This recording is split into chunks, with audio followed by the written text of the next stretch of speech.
Anything that can go wrong will go wrong.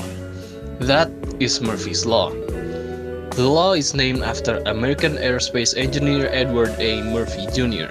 It originated around 1949 during rocket-sled deceleration tests at Edwards Air Force Base. After discovering that a technician had installed measuring sensors backward, Murphy made a precautionary observation: if there are two or more ways to do something and one of those result in catastrophe, then someone will do it that way. Examples of this law are usually humorous events in daily life, such as when you're running late, you always seem to end up in the slowest moving lane. And if a toast is already buttered and falls from your hand, it will always land butter side down.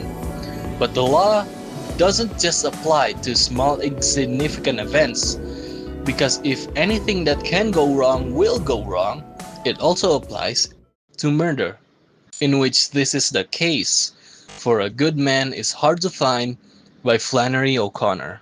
The narrative begins with the grandmother's unsuccessful attempt to redirect a family vacation from Florida to East Tennessee using the news of an escaped convict known as the Misfit as a cautionary warning to her son.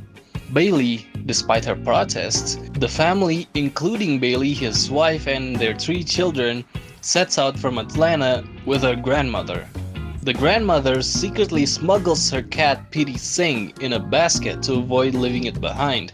During a stop at a filling station called the Tower, the grandmother and the owner Red Sammy lament the state of the world, agreeing that a good man is hard to find.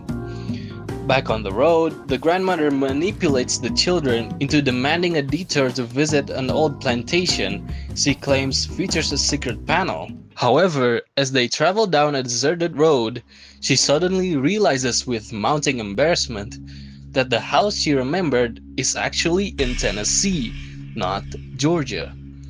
This sudden realization causes her to jerk her feet, upsetting the valise and releasing the cat, which springs onto Bailey's neck and causes him to drive the car into a ditch. Stranded in a remote area, they are soon approached by a hearse-like automobile containing 3 armed men, one of whom the grandmother immediately and fatally recognizes as the Misfit. The man notes that it would have been better for everyone if she hadn't identified him. Desperate to save herself, the grandmother repeatedly insists that he must be a good man from nice people, but her appeals to his morality do nothing to change the situation. The Misfit methodically directs his associates, Graham and Bobby Lee, to lead Bailey and John Wesley into the woods. Shortly after, 2 pistol shots signal their execution.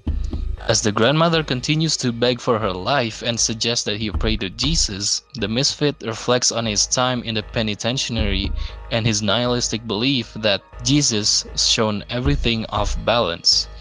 He subsequently has the mother, June Starr, and the baby led away to be killed, leaving the grandmother alone with him.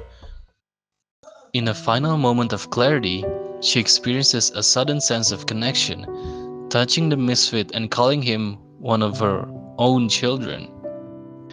He reacts by shooting her 3 times in the chest.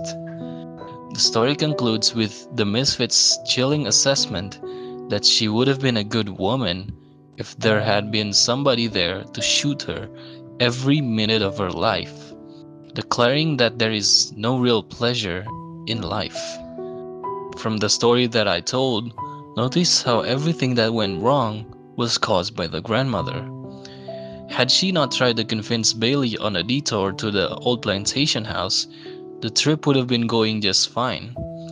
Had the cat been left at home, nothing would have caused Bailey to drive the car into a ditch. And worst of all, had she not pointed out the Misfit's identity, nothing would have given them the motive to kill everyone.